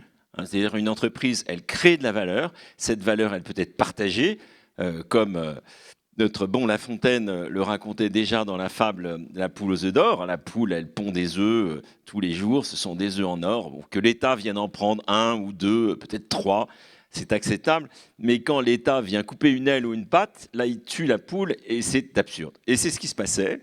Et donc, j'ai voulu vraiment changer complètement la fiscalité pour que les comportements changent et que les familles commencent à se préparer à transmettre le flambeau, donc préparer les générations suivantes et rattraper ce retard que nous avions en matière de transmission familiale. Ça fait quasiment 25 ans. Est-ce que vous êtes... Voilà. Moi, est-ce que j'ai finalement beaucoup le bilan vieilli, est... mais les pactes Dutreil, pas trop. Est-ce que finalement le bilan est forcément positif? Est-ce que si on le dresse, vous êtes satisfait de ce que la France a pu garder comme OT? On l'a vu, on en entend parler, en tant que journaliste, j'en entends très souvent parler. C'est vraiment l'outil qui permet de garder les entreprises sur le territoire français.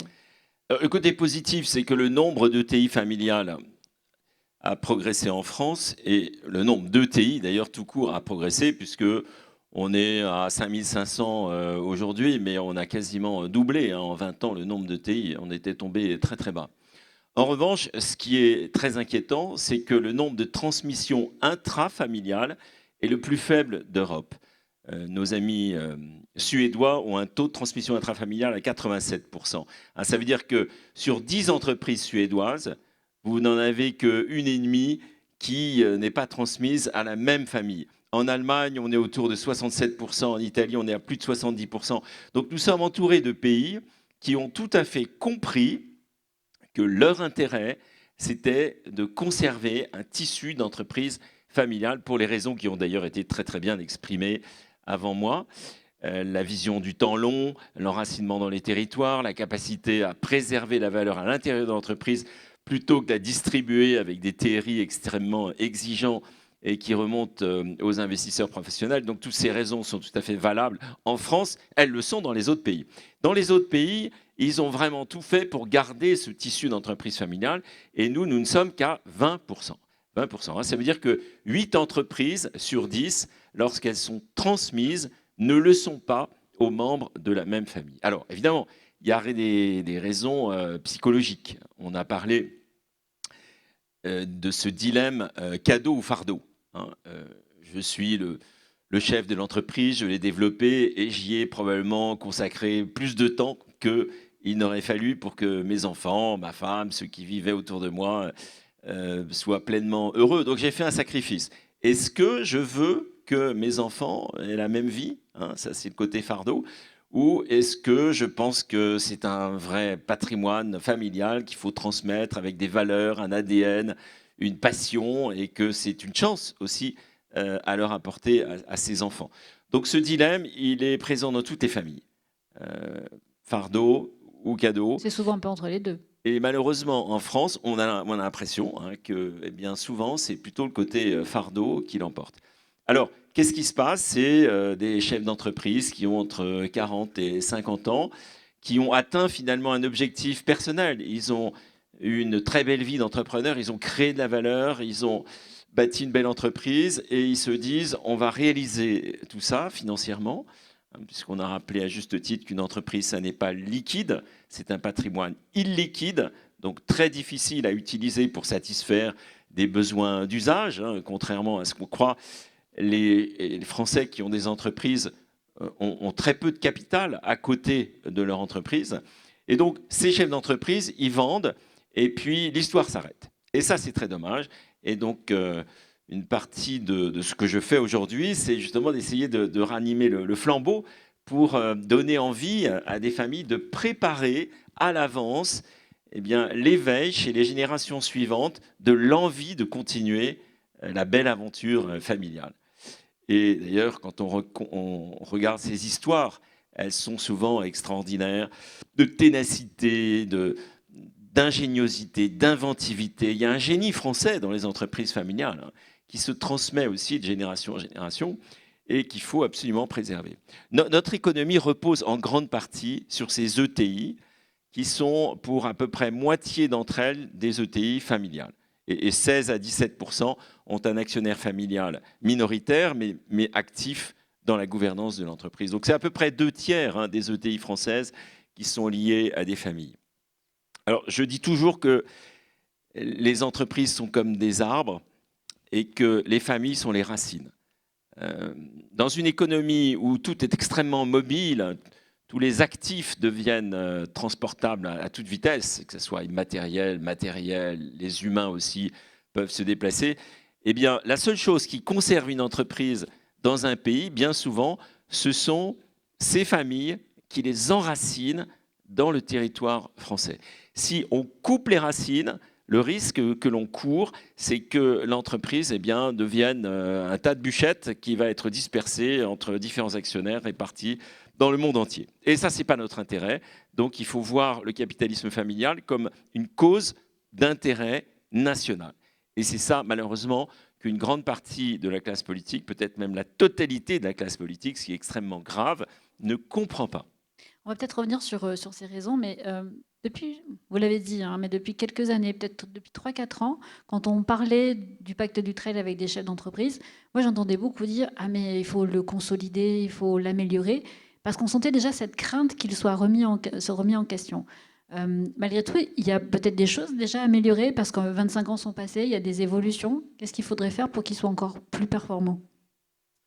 Alors, on pourrait, c'est encore mon souhait 25 ans après, supprimer toute transmission, toute fiscalité sur la transmission d'entreprise. Parce qu'une entreprise, lorsqu'elle change d'actionnaire majoritaire ou surtout de dirigeant, c'est un moment de vulnérabilité. Ça n'est pas un moment de force. Ça veut dire que la personne qui l'a dirigé et qui l'a incarné cède la place à quelqu'un d'autre, donc il y a un vide. Et c'est à ce moment-là que l'État vient et réclame sa part de l'entreprise. C'est à contretemps. C'est une fiscalité qui intervient au mauvais moment, la fiscalité sur la succession dans les entreprises. Donc on ferait mieux de s'intéresser à la valeur créée par les entreprises, d'encourager les entreprises françaises à créer le plus de valeur possible et d'en recueillir les fruits en termes d'impôts. Ça, c'est un bon calcul. Mais en revanche, s'attaquer aux entreprises par un impôt sur les stocks, sur le capital, au moment où elle est fragilisée, c'est contre-intuitif et c'est contre-productif. Donc la taxe Zuckman, l'impôt sur les holdings, détricoter le pacte Dutreil, toutes ces approches fiscales sont contre l'intérêt de la France. C'est-à-dire qu'on a aujourd'hui une très grande imagination pour se tirer, non pas une balle dans le pied, mais une dans chaque pied. À un moment donné, ça va se voir. Et qui va en payer en fait les conséquences, malheureusement, ce ne sont pas forcément les gens qui sont les plus aisés dans notre pays. Ce sont tous ceux qui vivent de ces entreprises. Donc je suis très inquiet aujourd'hui parce que je vois que cette incompréhension sur l'atout énorme que nous avons avec ces entreprises familiales, eh bien, elle est en train plutôt de s'étendre que de disparaître. Alors c'est quoi que l'on ne comprend pas vraiment dans le pacte Dutreil? Vous dites toute la classe politique quasiment majoritairement veut le détricoter. Qu'est-ce que c'est qui n'est pas compris? Parce que c'est peut-être plus perçu comme une niche fiscale, plus que comme vraiment un outil pour maintenir les ETI, alors que finalement c'est presque une injonction contradictoire puisqu'on voudrait avoir plus d'ETI en France. Qu'est-ce qui se passe depuis 4-5 ans?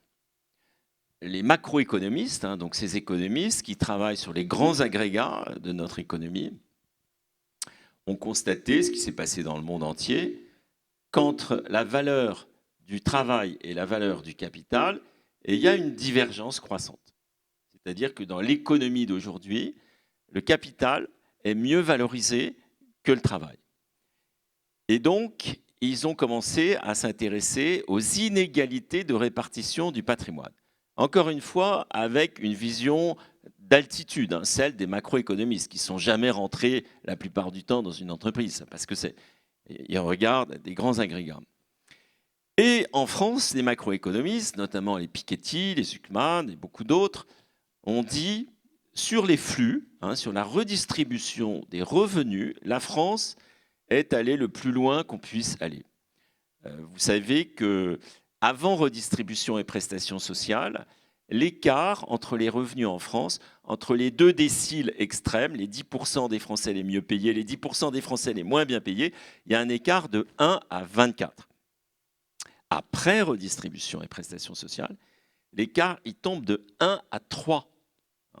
C'est sans comparaison sur le plan international. Il n'y a aucun pays qui est allé aussi loin dans la redistribution des flux, des revenus. Alors, ils ont dit, bon, ça va, très bien, on a réglé le problème des flux. Maintenant, on va s'attaquer au problème du capital.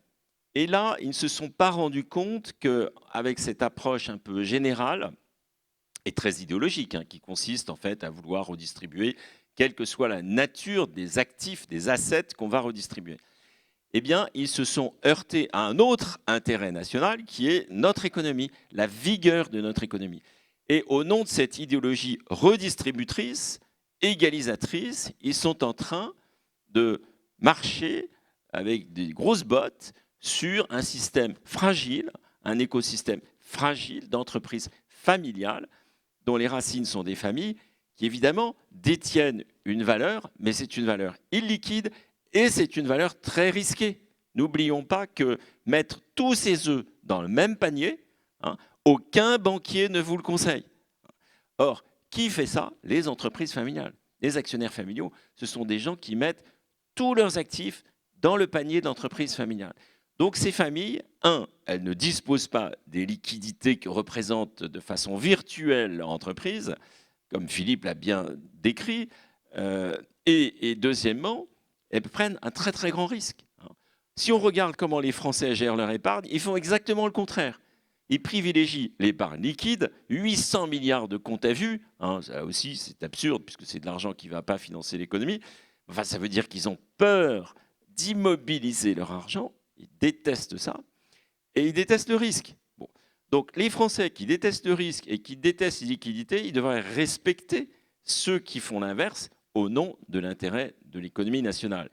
Et donc, la contrepartie, si vous voulez, que représentent ces pactes du Treuil, c'est la contrepartie à un risque beaucoup plus important et à une liquidité beaucoup plus importante.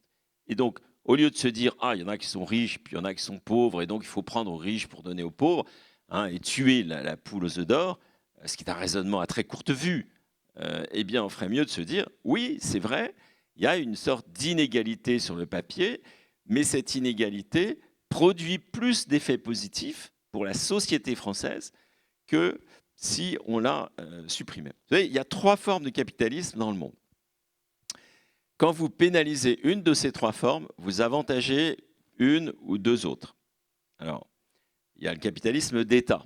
Bon. En France, ça a marché sous le général de Gaulle parce qu'on avait un État qui était capable de bâtir des stratégies à long terme. Vous savez, quand on a lancé le nucléaire en France, on n'a pas changé d'avis tous les 5 ans comme on le fait depuis maintenant une dizaine d'années en disant une fois, oui, on va démolir le parc nucléaire, puis une deuxième fois, non, on va réinvestir dans les EPR2. L'État, ce n'est pas un actionnaire fiable parce qu'il est incapable d'avoir des stratégies long terme. Bon. Donc on a compris aujourd'hui en France qu'avoir l'État comme actionnaire, c'était super risqué parce qu'il est incapable de maintenir un effort sur la durée. Le deuxième capitalisme, il est essentiellement né dans les pays anglo-saxons. Pourquoi? Parce qu'il y a des liquidités extrêmement abondantes dans les pays anglo-saxons, notamment à cause des fonds de pension. Et vous avez des masses considérables d'argent qui doivent être investis pour générer du rendement, pour payer les retraites futures des gens. Et donc, vous avez une classe de professionnels de l'investissement qui s'est créée. Alors, on appelle ça aujourd'hui le capitalisme financiarisé, avec une vision du temps qui, moi j'ai fait ce métier, est au maximum à 10 ans. Quand vous gérez un fonds d'investissement, vous investissez pendant une période de 3, 4 ans et vous savez que vous devez faire une exit, c'est-à-dire vous devez sortir avant 10 ans. Bon. Donc votre vision de l'entreprise, elle ne dépasse pas 10 ans. Or, aujourd'hui, les grandes mutations auxquelles nous avons à faire face, la mutation cognitive, la mutation digitale, la mutation climatique, la mutation démographique, ces mutations lourdes qui affectent toutes les sociétés contemporaines, elles ne peuvent pas être traitées en 5 à 6 ans. Ce n'est pas possible. Donc aujourd'hui, le capital investissement joue son rôle, mais il n'est pas capable de traiter des mutations de long terme. Les marchés financiers, eux, ils fonctionnent à la nanoseconde. C'est-à-dire que vous avez une volatilité extrême qui, évidemment, est très incompatible avec les mutations de long terme. Et l'État, on l'a vu, il était extrêmement incertain et peu fiable. Donc, l'avantage du capitalisme familial, c'est cette capacité non seulement à s'ancrer dans le territoire, ça c'est la relation à l'espace, mais c'est surtout la relation au temps. Cette capacité à avoir une vision long terme, à travailler pour les autres, pour ceux qui vont suivre. Moi, je me souviens de cette conversation que j'avais eue avec Serge Dassault, qui me disait, quand j'ai décidé de donner une chance à Dassault Systèmes, qui était une petite filiale de Dassault Aviation, j'avais tout le monde contre moi. Tous les actionnaires étaient contre moi. Les conseils étaient contre moi. La banque d'affaires était contre moi. Disant, mais non, vous faites des avions, qu'est-ce que vous allez faire dans cette entreprise qui fait des logiciels? Et parce que c'était moi qui avais le pouvoir, j'ai décidé de mettre quand même beaucoup d'argent dans Dassault Systèmes. Et pendant 10 ans, nous n'avons pas distribué 1 euro de dividendes. Évidemment, aucun fonds d'investissement ou aucun investisseur professionnel n'aurait accepté de prêter de l'argent sur la base de ce business plan. Et puis le résultat, c'est Dassault Systèmes, une des plus belles entreprises de tech françaises. Donc là encore, moi ce que j'admire dans le capitalisme familial, c'est sa plasticité, sa capacité à s'adapter à toutes sortes de configurations. Vous avez des entreprises qui ont des actionnaires minoritaires, investisseurs professionnels, des fonds d'investissement. Vous avez des entreprises, celles du CAC 40, à peu près 40% des entreprises du CAC 40 sont des entreprises familiales, qui ont mis une partie du capital sur les marchés financiers. LVMH, première cotation d'Europe, à peu près la moitié du capital en flottant sur les marchés financiers. Donc, c'est un capitalisme qui est capable de se combiner avec le capitalisme d'État, avec les marchés financiers, avec le capital d'investissement, et qui pour autant garde sa continuité, sa persévérance, sa résilience. Et ça, c'est vraiment un atout, non seulement pour ces entreprises, mais aussi pour l'État et les nations qui les accueillent. C'est pour ça qu'autour de nous, eh bien, on voit des pays qui, au lieu de se tirer une balle dans le pied, protègent le capitalisme familial et ils veillent comme un trésor qu'il faut à tout prix encourager et préserver. Qu'est-ce qu'il faudrait pour expliquer tout ce que vous venez de nous expliquer? Parce que c'est peut-être, on vous l'avait dit, c'est ça qui manque, c'est cette perception qu'en fait, on est en train de mettre en danger une partie du tissu économique français et de peut-être changer le regard qu'on a sur le pacte du trail aujourd'hui. Bon, je vais être un peu méchant, mais Saint-Simon, en 1819, avait écrit une fable. Il appelait ça « La querelle des abeilles et des frelons ». Alors, nous revivons la querelle des abeilles et des frelons. C'est-à-dire que le niveau de connaissance économique à l'Assemblée nationale, c'est à peu près le niveau 4e, sachant que l'économie ne s'enseigne pas en 4e. Donc, c'est un niveau extrêmement faible. Je ne sais pas si vous avez suivi les débats, mais la notion de trésorerie, la notion de chiffre d'affaires, la notion de résultat, ce sont des concepts qui sont totalement ignorés par une très très grande partie des gens qui décident du sort de millions d'entreprises. C'est la nef des fous. C'est la nef des fous. On marche complètement sur la tête. Bon. Alors avant, quand il y avait des majorités, bon, vous aviez toujours des députés qui avaient des lubies, mais vous aviez l'administration de Bercy, vous aviez le gouvernement, vous aviez des cordes de rappel, parce qu'il y avait un pouvoir fort. Bon. Aujourd'hui que le pouvoir est quasiment inexistant, en fait, les députés, ils font ce qu'ils veulent. Et là, on s'aperçoit que c'est une classe de 4e qui est en train de réguler l'économie française. C'est très inquiétant. Alors, il y en a qui ont du bon sens. Je ne dis pas qu'ils sont tous mauvais, mais Globalement, il y a c'est quand même inquiétant. Et donc, ils ne comprennent pas ce que c'est que les pactes du trail. Ils voient ça comme un truc pour les riches. Et derrière ça, ils voient les entreprises non pas comme... ça a été dit par Émilie, par Philippe, par tous ceux qui ont parlé avant moi, comme une communauté humaine qui associe les salariés, les actionnaires, les dirigeants, mais aussi les clients, les fournisseurs, le territoire. C'est une communauté humaine. Eux, ils voient ça comme un tas d'or. Ils voient ça comme une sorte de tas d'argent qu'il faut prendre pour le mettre dans le tonneau des Danaïdes de l'État qui n'arrive pas à se gérer et qui maintenant a atteint un niveau d'endettement absolument faramineux. Donc cette vision de l'entreprise est très fausse et il faut absolument faire de la pédagogie à l'Assemblée nationale. Moi, je pense qu'il devrait passer 6 mois à réapprendre en fait l'économie avant de toucher à un amendement parlementaire. Globalement, il y a quand même un manque de culture économique des Français. Oui, parce que l'école n'enseigne pas l'économie telle que nous la vivons, c'est-à-dire une entreprise avec ses contraintes. Il faut d'abord vendre, il faut d'abord avoir des clients et puis trouver des clients pour acheter un produit et un service. C'est quand même la base. La vie d'une entreprise, ça ne s'invente pas. Il faut la découvrir de l'intérieur. Et donc, on devrait faire un peu comme les Suisses, par exemple, qui, très jeunes, envoient les enfants découvrir les entreprises de toute taille. En Suisse, vous avez un taux de chômage des jeunes qui est extrêmement faible. En France, on a un des taux de chômage des jeunes les plus élevés. Cherchez l'erreur. Nous, on pense que l'apprentissage, c'est fait pour les bacs plus 4. Bon, en Suisse, les jeunes, ils démarrent assez vite leur apprentissage dans l'entreprise. Vers 16, 17, 18 ans, ils savent déjà ce que c'est qu'une entreprise parce qu'ils sont rentrés, ils ont franchi la porte d'une entreprise. Et donc cette culture de la pratique, ils l'incorporent très rapidement et du coup, ça fait une nation qui soutient ces entreprises. Et le capitalisme suisse se porte bien et parce qu'il est fondé sur des entreprises familiales, mais aussi sur une communauté nationale qui a compris que c'est bien de soutenir ces champions aux Jeux Olympiques, tous les 4 ans, c'est super, c'est sympa, mais c'est encore mieux de soutenir ces champions économiques. Or, les champions économiques, ce sont les entreprises, et notamment les entreprises familiales. Est-ce qu'on est venu vous demander votre avis sur ce qui se passe en ce moment? Alors, je le donne parce qu'on ne me le demande pas, donc je suis effectivement allé voir l'ensemble des partis politiques. Alors, il y en a qui n'ont pas voulu me recevoir, hein, je ne vous dis pas lesquels, mais On a quelques idées. mais j'ai quand même rencontré quasiment voilà, une grande partie de l'Assemblée nationale et des partis politiques représentés à l'Assemblée nationale. Et j'ai été, je dois vous le dire, épouvanté par rapport à la période que j'ai connue moi, par l'ignorance en fait des entreprises. J'ai eu le sentiment qu'elle avait progressé, cette ignorance, alors que on avait quand même vécu quelques années avec cette notion de Startup Nation, cette politique de l'offre, un climat qui était plutôt favorable à l'entreprise. Eh bien, à l'Assemblée nationale, on a quand même des gens qui sont totalement clientélistes.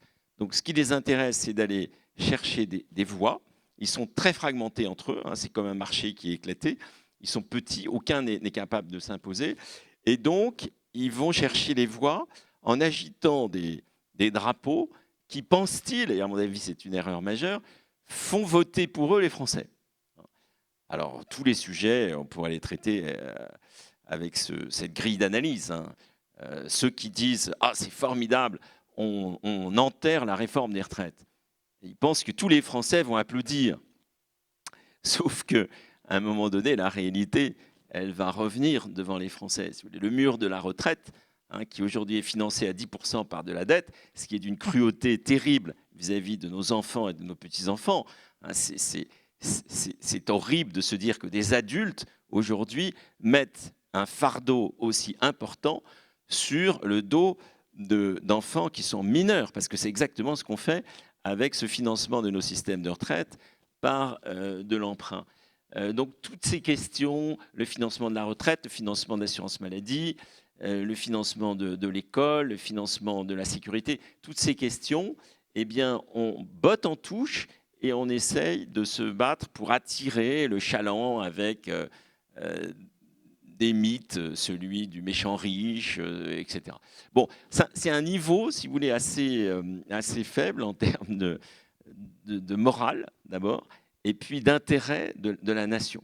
C'est-à-dire qu'il y a une perte quand même du sens de l'intérêt général qui est très inquiétant. Alors, ce qui est positif, c'est qu'on voit aujourd'hui les abeilles, ce que j'appelle les abeilles, hein, c'est-à-dire tous ceux qui produisent, qui sont des salariés, qui sont des entrepreneurs, qui sont des artisans, qui sont des chefs de grandes entreprises, les abeilles disent « ça suffit ».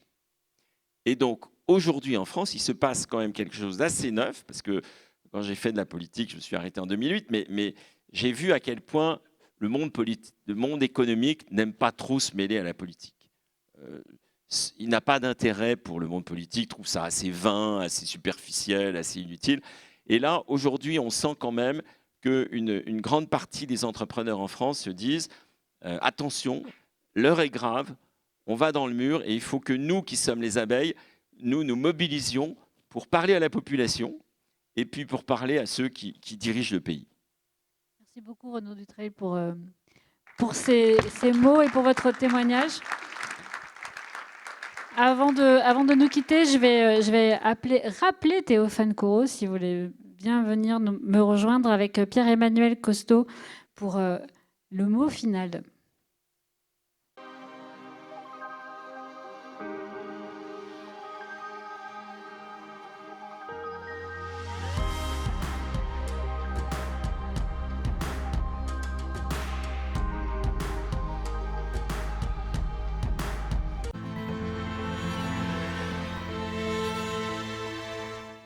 Alors Théophane Corot, vous n'êtes pas que le dirigeant de Fatec, vous êtes aussi associé gérant de Family & Co. C'est ça? Non, ça c'est moi. Ça c'est vous, pardon. Moi, c'est oui, Théophane, vous êtes mais co-président du FBN France, absolument. Vos réactions après cette soirée de débat? Moi, j'ai beaucoup appris. Je dirais même j'ai adoré. Quand Philippe, tu nous dis qu'une entreprise familiale est là pour durer plutôt que délivrer, avec des défis qui sont assez incroyables. Tu nous as éclairé notamment sur les enjeux de la Chine, que parfois, notamment quand on est dans le service comme moi, on peut un peu sous-estimer, mais avec des réponses qui sont possibles. Moi, j'ai bien aimé aussi l'image d'Antoine, qui dit on est là pour faire aussi bien que la génération d'avant. Et non, en fait, il faut faire mieux. Mais ça montre la forme de pression qu'il ne faut pas sous-estimer, qu'en recevant une entreprise, on reçoit une mission. Et il y a une pression que tout le monde n'est pas à même de porter sur ses épaules. Il y a la culture d'entreprise. Chez Chabas, on revendique, on assume une culture paternaliste, c'est-à-dire qui prend soin des personnes, qui durent, avec des dirigeants qui sont là pour longtemps. Émilie nous a montré que c'était possible de durer pour avoir un impact positif, fort. Et ça, c'est quand même une source très forte de motivation, d'engagement. Ça donne beaucoup de sens. Et puis enfin, j'ai beaucoup aimé la définition d'une entreprise comme étant une communauté de personnes et pas un tas d'or. Je trouve que c'était une belle définition pour aussi nos amis politiques.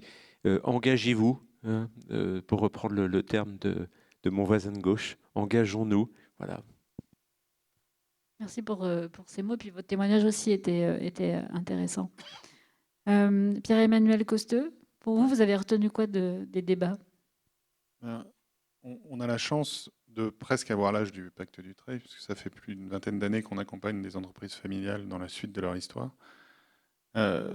D'abord, je voulais dire merci pour la création du Pacte Dutreil, parce qu'il y a beaucoup d'entreprises familiales dans la salle qui ne seraient plus familiales aujourd'hui si ce pacte n'existait pas. Et pour répondre à votre question, moi je retiens deux grandes choses sur l'entreprise familiale. D'abord, sa grande modernité. Une entreprise qui est capable de conjuguer temps long et innovation. Une entreprise qui est capable de conjuguer durée et agilité.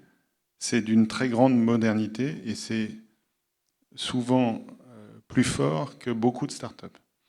Et la deuxième chose que je retiens, c'est le pouvoir d'attraction qu'ont les entreprises familiales aujourd'hui, que ce soit en termes de recrutement, en termes de création de valeur, en termes de capacité d'apprentissage. Vous parliez tout à l'heure de l'apprentissage pour les jeunes générations au monde de l'entreprise. C'est ce que fait naturellement l'entreprise familiale, ne serait-ce qu'au sein de sa famille, pour aider les jeunes générations à apprendre ce que c'est que l'entreprise familiale.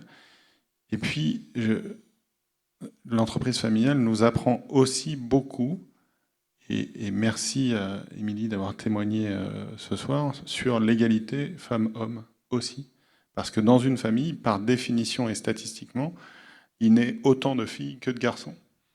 Et donc, l'avenir des entreprises familiales passe aussi, et fort heureusement, par beaucoup de dirigeantes de grands talents. Et ça apprend aussi beaucoup à la société.